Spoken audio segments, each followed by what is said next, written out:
Сайн байцгаана уу. За Чимийн Натали YouTube сувгата тавтай байрал шинэ бичлэгтэй тавтай байрал.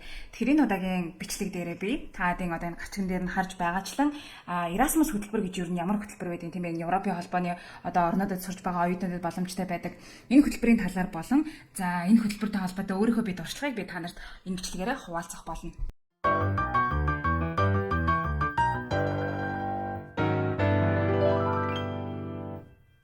Тэгээд энэ Erasmus хөтөлбөрийн талаар хүмүүс ер нь бол ингээд хальт сонсч байсан ч юм уу нэг хальт мэддэг хэрнээ яг ингээд ер нь ямар шалгуур байдгийг, ямар процессор ингэж энэ хөтөлбөрөөр явдгийг, ямар даваа талууд байдгийг гэх мэтчлэн гол юмуудыг надад хүмүүс ер нь бол мэддэггүй юм шиг санагдсан учраас энэ бичлэгээ би хийхээр шийдсэн.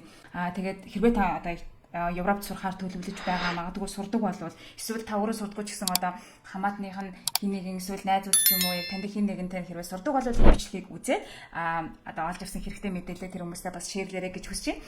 Энэ бол айгүй гоё хөтөлбөр байгаа шүү. Тийм болохоор миний энэ одоо бичлэгийг дуустал нь үзээрэй. За тэгэхээр энэ Erasmus програм гэдэг нь ямар хөтөлбөр юм бэ гэдэг талаар би товчхон ойлголтыг таадад хэлье. Тэгэхээр энэ бол одоо Европын холбооны санаачлагаар, дэмжлэгээр, санхүүжилтээр зохион байгуулагддаг хөтөлбөрөө. За одоо ерөнхийдөө солилцооны хөтөлбөр гэж ойлгож байна. Өөр оронд тодорхой хугацаанд одоо ажиллах, суралцах ийм боломжийг нь одоо Европын холбооны суралцж байгаа оюутан, багш ажилчид, мэрэгчлүүдэд өгснөөр одоо ажилчид, сурагч нарынхаа одоо оюутнуудын одоо мэдлэг ур чадварыг дэвшүүлэх зорилготой ийм хөтөлбөр аа гэсэн үг. За тэгэнгүүт ямар орнууд мэдээж одоо хамрагдах ямар орнуудын оюутнууд хамрагдах боломжтой вэ гэхээр мэдээж Европын холбоонд одоо багтдаг бүх орнууд бол энэ хөтөлбөрт орох боломжтой байдаг аа.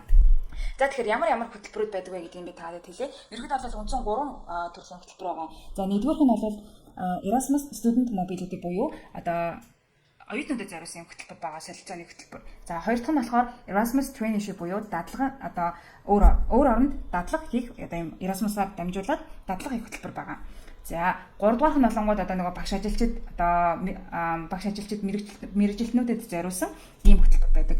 Одоо туслах баримтлуулах гэх юм уу. За тэгэхээр энэ бичлэгэн дээр би мэдээж одоо илүү оюутнуудад одоо төвлөрсөн бичлэг хийж байгаа учраас эхний хоёр хөтөлбөрийг нь илүү дэлгэрэнгүй тайлбарлая. За тэгэхээр энэ хөтөлбөрт хэн хамрагдах боломжтой вэ гэхээр хэрвээ одоо Европын холбооны улсын айл нэг их сургуульд одоо суралцдаг бол тухайн их сургууль одоо институшн чинь одоо энэ Erasmus програмтай ингэж одоо Erasmus програмд тэнцсэн аль бие усны одоо нөгөө эрэгтэй юм сургууль нь байх юм бол энэ Erasmus програм бол энэ тухайн сургуулийн оюутан бүрт боломжтой гэсэн үг. За тэгмүүд ямар шалгуурууд байдаг вэ гэхээр за нэгдүгээрт мэдээж нөгөө түрүүний хийсэнчлэн яг одоо аль биесний оюутан болоод энрол хийцэн байх ёстой сургуультай. За хоёрдугаарт бол ерөөдөө Erasmus хөтөлбөрөөр явхаар одоо ийм одоо Европын холбооны улсуудад очиж суралцсан шүү дээ тийм ээ. Одоо жишээлбэл ялангуяа эхний хөтөлбөр буюу student mobility хөтөлбөрөөр хэрвээ явах гэж байгаа бол за нэг шалгуур нь юу вэ гэхээр нэг бол тухайн одоо явж байгаа орныхоо хэлээр нь нэг B1 төвшөнтэй ярьдаг байх, эсвэл англи хэлний B1 төвшөнтэй байх гэсэн шалгуур тавьдаг. За яагаад тэгэхээр одоо би жишээлбэл одоо Италид суралцж байгаа монгол оюутан байлаа гэж бодъё тийм ээ. За тэгэнгүүт би хэрвээ Герман руу нэг семестр хэрвээ суралцахаар явлаа гэж бодоход надад Герман эсвэл англи хэлний аль нэгэнд байх шаардлагатай болно гэсэн үг. Очоод мэдээж нэг семестр би хичээлдээ одоо сурахын тулд аль нэг хэл нь надад хэрэгтэй болж таарна гэсэн үг. За ийм шалгуур. За хоёрдугаарт бол бас ийм юу байдаг одоо квот гэх юм уу тийм зүйл байдаг. Нөгөө мэрэгчлээсээ хамаарат, зэрэгээс хамаарат одоо жишээлбэл яг нэг сургуулийн нэг програм дээр нэг 10 оюутны багтаамжтай байлаа гэж бодоход 20 оюутан одоо тэр нь бүртгүүлсэн байлаа гэхэд нөгөө 20 оюутнаа ингээд одоо ранглаад хамгийн одоо топ 10 оюутнууд энэ хөтөлбөрөөр явах боломжтой гэсэн үг байхгүй юу? Одоо тэгээд хэрвээ гайгүй одоо тэгтээ бас нэг хөтөлбөр болон сургуулиас хамаардаг гэдгийгсэн шүү дээ тийм ээ. Зарим хөтөлбөрүүд бол ер нь одоо бүр apply хийсэн бүх хүмүүс нь бол явцдаг юм байна лээ. Зарим хөтөлбөр дээр бол жишээлбэл одоо манай roommate одоо Cyprus гэдэг орн руу айгуу жижигхэн юм уус ааш тийшээ нэг одоо оюутан солилцоогоор Erasmus-аар явах гэсэн чинь тэнцээгүй гэж байгаа байхгүй. Тэгэхээр бас ийм одоо бас зарим одоо хөтөлбөрүүд нь зарим улсын сургуулиуд нь бол бас нэлээ одоо ийм юутэй байдаг өрсөлдөөнтэй байдаг юм байлаа гэж би харсан. За тэгэнгүүт ер нь Erasmus хөтөлбөрөөр ер нь яагаад явах хэвээр ямар даваа талтай юм бэ гэхээр номер 1 одоо Erasmus хөтөлбөрөөр явах даваа тал нь юу вэ гэхээр одоо мөнгөнд итгэлэг байгаа. За ямар одоо хэмжээний мөнгөнд итгэлэгтэй байдаг вэ гэхээр одоо Европын холбооны одоо тэр явах боломжтой улсуудаа ингээд 3 хуваачдаг. Хамгийн бага зардалтай, дундад зардалтай, өндөр өртөгтэй гэдэг ингээд 3 категорид хуваачдаг. За тэгээд 450-аас ер нь за нэг максимум да миний анзаарснаар бол 700 евро хүртэл одоо сарын тийм мөнгөнд итгэлэг авах боломжтой. За мэдээж нөгөө оюутнууд учраас өөр оронд очиж ингэж нэг семестр одоо сурах юм ингээд дадлага хийж байгаа учраас одоо байрны төрөөс гих мэдчлэн ингээд одоо зардал бол нэлээд өндөр гарна. Энэнд нь одоо ингээд нөгөө оюутнуудад туслах зорилгоор ингэж одоо юм мөнгөнд итгэлэг болгож байгаа. За тэгээд түрүүнд хэлсэнчлэн нөгөө орноосоо хамаарат ингээд мөнгө нь бол ингээд үн хэлбэлцээд явдаг. За энэ ашрын та нартай нэг зүйлийг хэлэхэд хэрвээ та Европын холбооны аль нэг улсад суралцахаар төлөвлөж байгаа бол би та нарт Италиг бас сайн судлаад үзээрэй гэж зөвлөмөр байна. Яагаад тэгэхээр миний хувьд та бүгд харж байгаа чинь Итали улсад суралцж байгаа. Итали улс бол одоо гадаад оюутнуудад бол маш олон тэтгэлгийн боломжуудыг олгодог. За тэтгэлгүүд нь бол дээрэс нь одоо шалгуурын хувьд харьцангуй боломжийн байдаг. За амьдрах хүртхийн хувьд ч гэсэн одоо бусад одоо Европын орнуудтай харьцуулахад бол ер нь өртөг бол нэлээд багадаа тооцогддог. Тэгээд айгүй олон ингээд юм боломжуудыг одоо гадаад оюутнуудад олгодог юм маш гоё орн байгаа шүү гэдгийг би та нартай хэлмээр байна. Итали хэрвээ одоо сонирхож үзэж байгаагүй болоод сайн судлаад үзээрэй. Италид бол итали хэлээр зөвхөн сурах шаардлагагүй, англи хэлээр зөндөө олон хөтөлбөрүүд байдаг. Тэгэхээр англи хэлээр ч гэсэн суралцах боломжтой. За тэгээд хоёрдугаар даваа тал нь гэвэл мэдээж өөр оронд очиод одоо нэг семестр сурах ч юм уу, дадлах хийх ч гэдэг юм уу тийм ээ. Өөр оронд очиод ингээд тодорхой хугацаанд амьдрна гэдэг маань өөрөө айгүй том даваа тал болчихж байгаа шүү дээ. Тэгээд ялангуяа одоо нэг сумаар хоёр тулаад буудна гэх юм уу, би одоо зөвхөн Италийн одоо оюутны визтэй байлаа гэж бодоход би Шенгений орнуудаар ингээд одоо Шенгений оронд очиод 6 сар дотор ингээд одоо буцаад ирэх одоо оюутан байдаг боломжтой байдаг учраас нэг семестр сурах ч юм уу, эсвэл нэг семестр одоо дадлага хийгээд ирэхэд бол одоо миний CV-н дээр ч тэр юм уу одоо туршлаган дээр, нэтворкинг тал дээр өөр орны найзуудтай болох гэх мэтчлийн ер нь иймэрхүү аюул том даваа тал боломжууд байгаа. Тэгэхээр нэг визээр хоёр орны одоо туршлагыг суралцж байгаа хугацаанд авах боломжтой гэсэн үг. За тэгэхээр ямар сул талтай байж болох вэ гэхээр байна шүү дээ, тэ. Энэ сул тал болвол ер нь жоохон одоо Европын холбооны биш өөр орноос ирж одоо Европын холбоонд ирж суралцж байгаа оюутнуудад жоохон төвхтэй. Тэр нь юу вэ гэхээр одоо жишээл Монгол оюутнуудад тийм ээ. Одоо Монгол оюутнууд бол жишээл алидины ингээд одоо Итали ч юм уу айлч одоо миний хувьд жишээл би бол Итали ингээд алидины яриад ингээд байр саваа болоод тийм ээ 12 юм уу 10 сарын гэрээгээ хийгээд ингээд одоо ингээд төхөнж ингээд одоо төхнөд байж байгаа хүн гэсэн үг шүү дээ. Тэгмүүд дахиад 6 сар би ингээд өөр орн руу дадлах хийхэр ч юм уу явлаа гэж бодоход тэндээ очиж би байр хайна. Дахиад ингээд шинээр ингээд одоо юу юм гэсэн үг бүх юм ахилна гэсэн үг байхгүй ингээд амьдрах гал ингээд тасан зохицгоол тийм ээ. Энэ нь бол яг дахиад нөгөө relocate хийх буюу дахиад нүүх бол нэгдүгээр жоохон төвөгтэй, хоёрдугаар зардал нэлээд өндөр гарна. За хоёрдугаарт нөгөө түрүүнд хэлсэнчлэн нэг одоо Герман ч гэдэг юм уу, Нидерланд ч гэдэг юм уу тийм ээ. Эдгээр одоо Европын орнууд бол одоо том хотууд нь бол мэдээж өртөг бол нэлээд өндөр учраас сарын 450 юм уу 700 еврогоор бол ингээд яг ингээд дан тэр мөнгөөрөө болгох бол угаасаа ер нь боломжгүй айгүй хэцүү заяа. Тийм учраас ер нь сэв одоо нэмэлт одоо тийм одоо хадгаламж бол одоо хадгалсан мөнгө бол заавал хэрэгтэй гэсэн. Өсвөл одоо цагийн ажил хийдэг ч юм уу тийм. Дан Erasmus-ын одоо тэр мөнгөнд одоо тусламжаар бол одоо амьдрах бол нэлээд хэцүү. Ер нь боломжгүй гэж хэлж байгаа гэсэн. За тийм байна.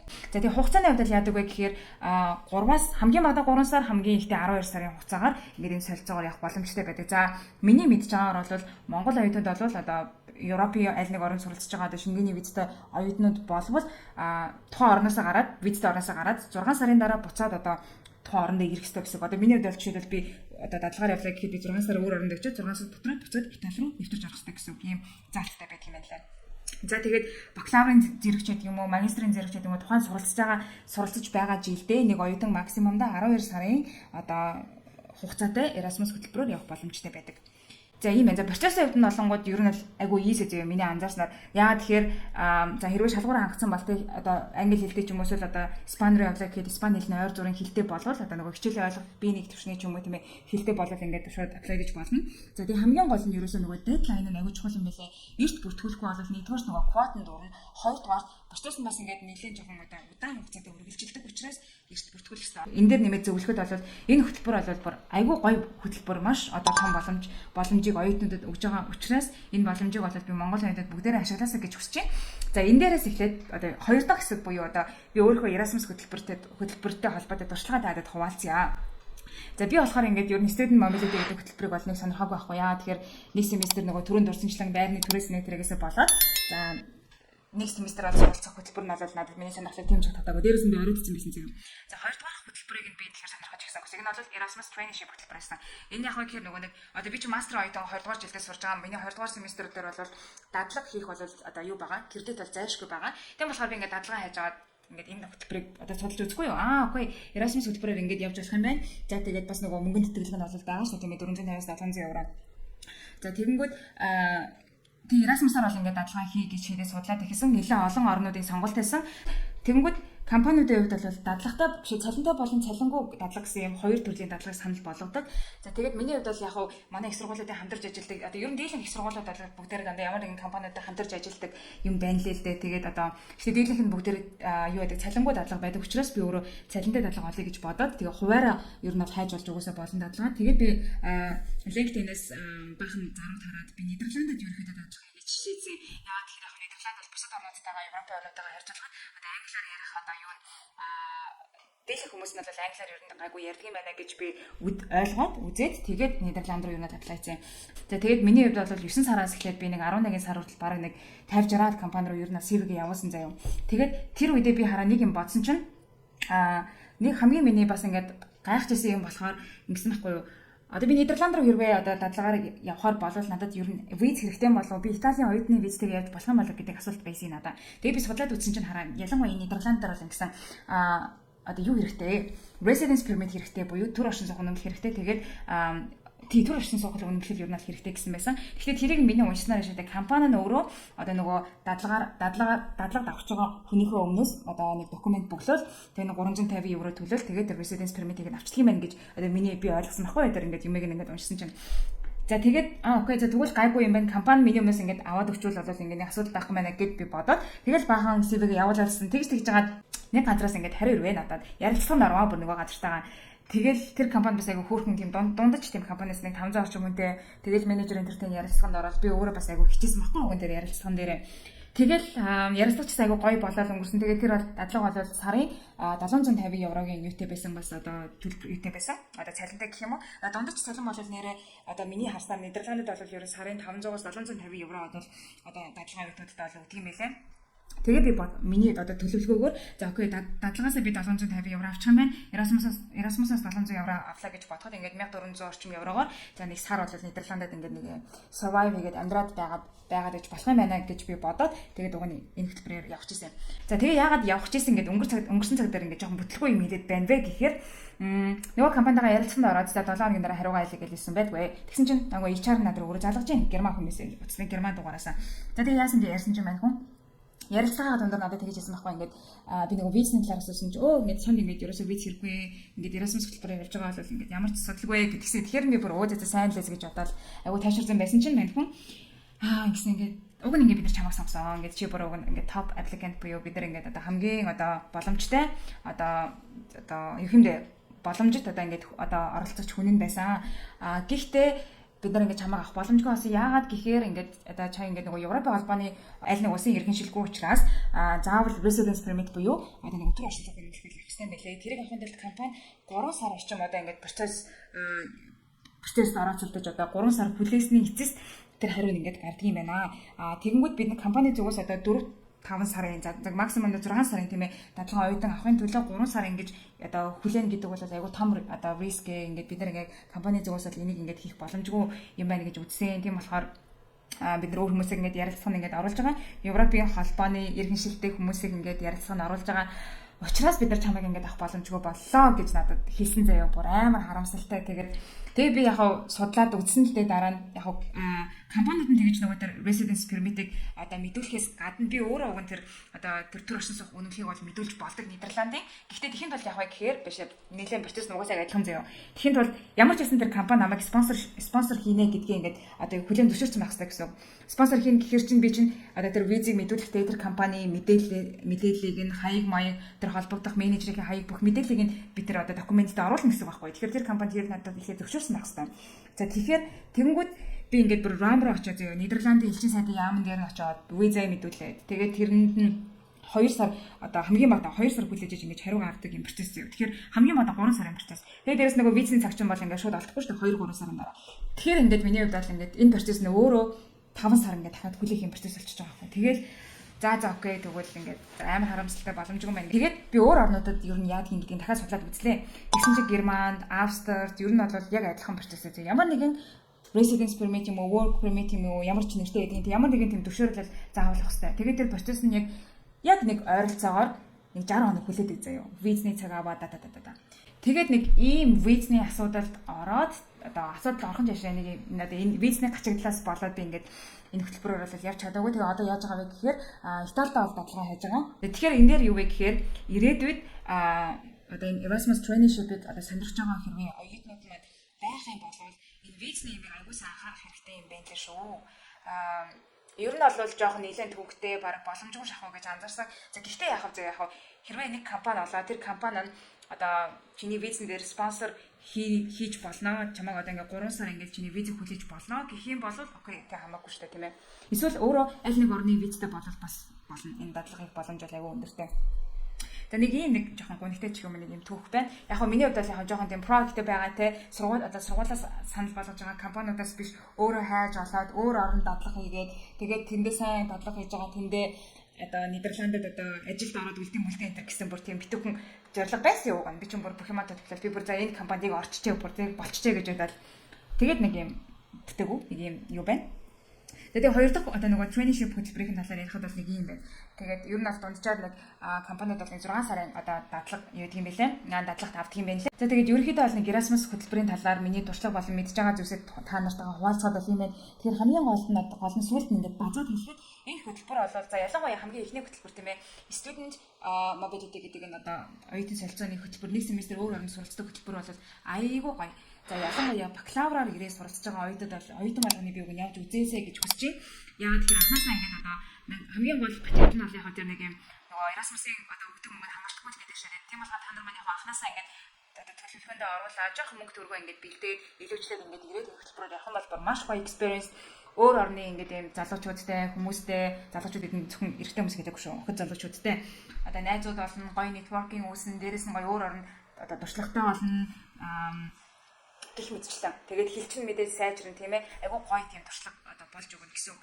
Дээрээс нь одоо их сургууль болгоно одоо Erasmus юм community гэж байгаа. За Erasmus хөтөлбөрөөр ирж суралцж байгаа оюутнуудад зориулсан 7 хоног болгон ивент явагдана. Бөөнөрөө тэр хүмүүс чинь ингээл 7 хоног болгон одоо жишээлбэл Италид одоо манай сургуулийн Erasmus оюутнууд бол ингээл 7 хоног болгон пицца идэх юм ингээл бас ингээл hangout хийж ингээл гарч ордог бөөнөрөө.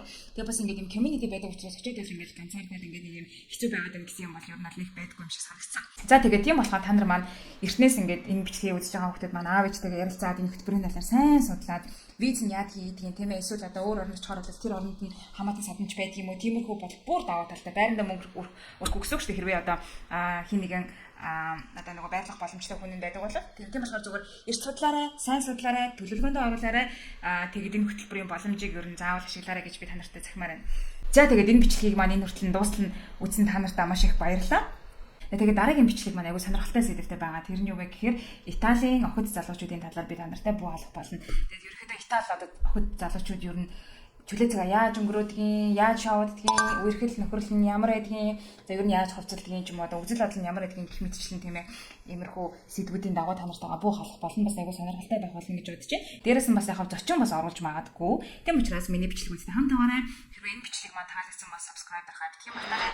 За тэгээд дээрээс нь нэг юм хэлэхэд хэрвээ одоо та магадгүй эсвэл таны ойр дотны хин нэгэн тань гадаадд суралцдаг тэгээд тэр дурсгалаа хуваалцах хүсэлтэй болвол надтай холбогдуулаарай. Яагаад тэгэхээр би чимнэтэй жишээ дээр бас подкаст ингэж хийж байгаа. Тэгэхээр гадаадд суралцдаг залуусын туршлагыг нь одоо бодит туршлагыг нь одоо юм бусад хүмүүстэйгээ хуваалцах зорилготой подкаст байгаа. Тэрэндээ би бол одоо зочид болвол юу байж байгаа хайж байгаа. Тэгээд миний подкастт орох бол нээлттэй учраас надтай холбогдоорой. Намайг миний одоо контентыг та нар маань шеэрлээд ингэж дамжуулаад өгөөрэй.